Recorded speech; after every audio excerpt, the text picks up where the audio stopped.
akan menjelaskan sedikit tentang kalamullah menurut perspektif aliran kalam. Kalam Allah adalah sifat yang diperlukan dan kekal dengan kesempurnaan dan berkaitan dengan segala sesuatu yang Dia ketahui. Diskusi tentang kalam Allah muncul tak kala terlontar pemikiran tentang kemakhlukan kalam Allah. Ada beberapa pendapat dari berbagai aliran tentang makhluk atau tidaknya kalamullah.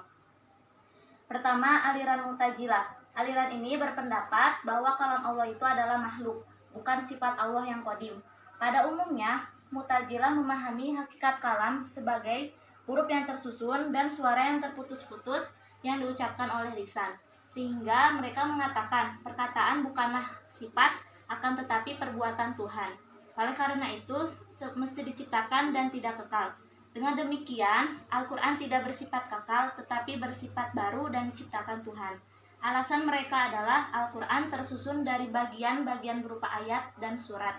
Ayat yang satu mendahului ayat yang lain, dan surat yang satu mendahului surat yang lain. Karena didahului sesuatu, maka tidak bisa dikatakan qadim. Sebab qadim adalah sesuatu yang tidak bermula dan tidak didahului oleh apapun. Dalil yang mereka rujuk adalah surat Hud ayat 1 yang berbunyi Alif Lam Ro. Artinya inilah suatu kitab yang ayat-ayatnya disusun dengan rapi serta dijelaskan secara terperinci dan diturunkan dari sisi Allah yang maha bijaksana lagi maha tahu.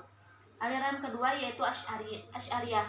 Aliran ini berpendapat bahwa kalamullah adalah sifat dan sebagai sifat Tuhan mestilah kekal atau qadim. Dalil yang menguatkan pendapat ini adalah surah Ar-Rum ayat 25 yang berbunyi, dan di antara tanda-tanda kekuasaannya ialah berdiri di langit dan bumi dengan irodahnya.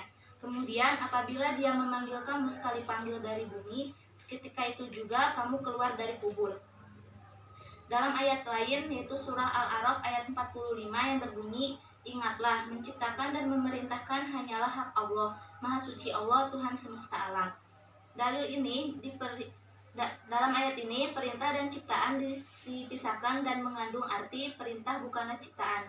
Dengan kata lain, perintah atau firman Allah bukanlah dijadikan tetapi bersifat kekal. Aliran ketiga yaitu Maturidiyah. Aliran ini sependapat dengan Asy'ariyah bahwa kalamullah adalah kekal. Aliran ini membedakan kalam yang tersusun dengan huruf dan bersuara dengan kalam nafsi. Kalam nafsi adalah sifat qadim bagi Allah, sedangkan kalam yang tersusun dari huruf dan suara adalah hadis atau baru. Cara menyikapinya yaitu hadapi perbedaan pendapat dengan penuh kearifan, ajaklah orang yang berbeda pendapat dengan kita untuk berdialog dan berdiskusi. Jangan sampai hanya karena beda pendapat kita menyesatkan dan mengkafirkan orang lain. Sebab konsekuensi dari pengafiran itu sangatlah berbahaya.